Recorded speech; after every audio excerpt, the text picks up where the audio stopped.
We're honored to be joined by United States Congressman Donald Payne Jr., the 10th Congressional District. Congressman, good to see you. Good to see you.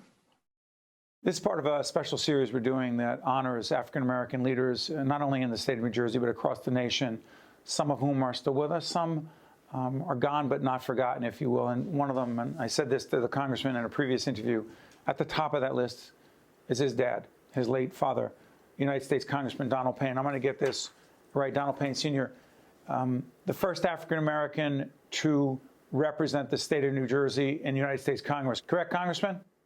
Yes, that's correct. Chairman of the Congressional Black Caucus from 1995 to 97. He expanded educational opportunities, making college more affordable through the College Opportunity Act in 1991, Urban Schools America Act in 1993. Let me ask you this, as we show some pictures of you and your dad.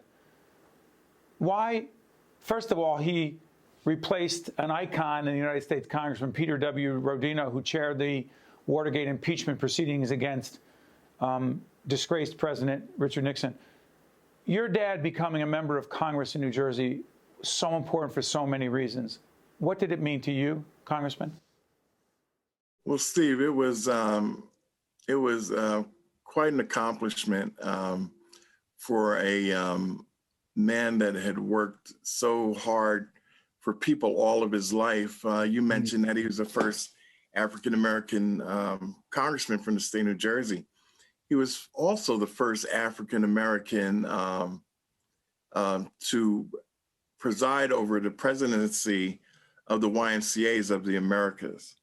And he was the youngest at 33, I believe he was. Yep. And so, I mean, you know, he just had a natural care about people and making their lives better. So I was able to watch this process that he originally thought about running in 1972. He finally decided to run in 1980. That's right. And he was unsuccessful. And he then ran again in 86. Once again was unsuccessful. But in 1988, he was able to win. Steve, it was a real lesson in my life about watching someone that had a goal, do what they could do to attain it, not be successful, pull back, look at what they did, and move forward again. So it was really my first true example of watching someone have a goal and doing everything to attain it. And it was such a life lesson that was really amazing for me, and I'll never forget that process. And you know, Congressman, you and I grew up in similar homes in certain ways, and very different homes in other ways. But our dads were not only friends, but interacted with each other in the political arena. They were classmates at Barringer High School, quote, back in the day, really back in the day. And I used to hear about your dad in our home all the time, and the kind of campaign he ran again and again to win that congressional seat, and the kind of congressman he was. What I'm curious about, from your perspective, is his commitment to public service, to making a difference, particularly at that time when it was so incredibly difficult for African-American people who chose to be in politics in a white, older, male-dominated world. Beyond persistence and perseverance, what did he teach you about the importance of service? That there was nothing greater than to serve your fellow man, and that if you're in the position to make the quality of someone's life better, then it's your obligation to do it. And that's the model that I followed in following him into public service.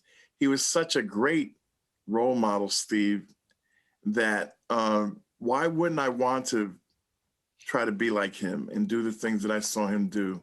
Because I saw the outcomes. I saw the difference that it made in people's lives. And so I just wanted to try to continue to do those things that I saw him do, because I know what it has meant to different people. And the people that on his passing came up to me, and the stories that they shared with me was just, so rewarding, and, just really gave me a consoling feeling at a time where I was very devastated.